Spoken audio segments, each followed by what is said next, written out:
नमस्कार, आप देख रहे हैं न्यूज़ 18 का डिजिटल प्लेटफॉर्म और मैं हूं आपके साथ शिवानी राज।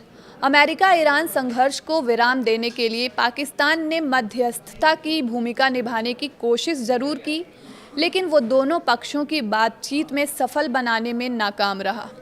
इसी बीच ईरान ने पाकिस्तान पर भरोसा जताने से इनकार कर दिया है।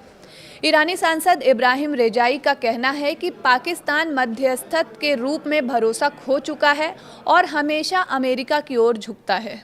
इब्राहिम रेजाई ने कहा कि पाकिस्तान एक अच्छा मित्र और पड़ोसी तो है, लेकिन भरोसे की कमी के कारण वो वार्ता के लिए उपयुक्त मध्यस्थ नहीं है।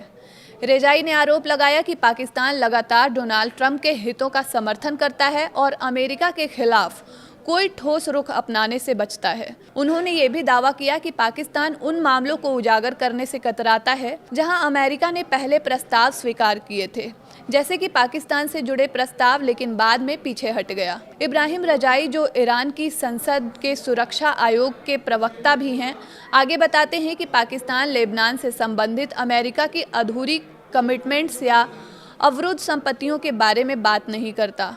उन्होंने पाकिस्तान की भूमिका की आलोचना करते हुए कहा, एक मध्यस्थ को निष्पक्ष रहना चाहिए और किसी एक पक्ष की ओर नहीं झुकना चाहिए।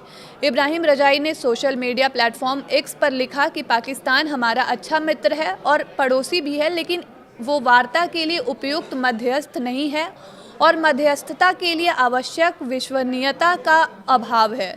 वो हमेशा ट्रंप के हितों को ध्यान में रखते हैं और अमेरिकियों को इच्छाओं के विरुद्ध एक शब्द भी नहीं बोलते।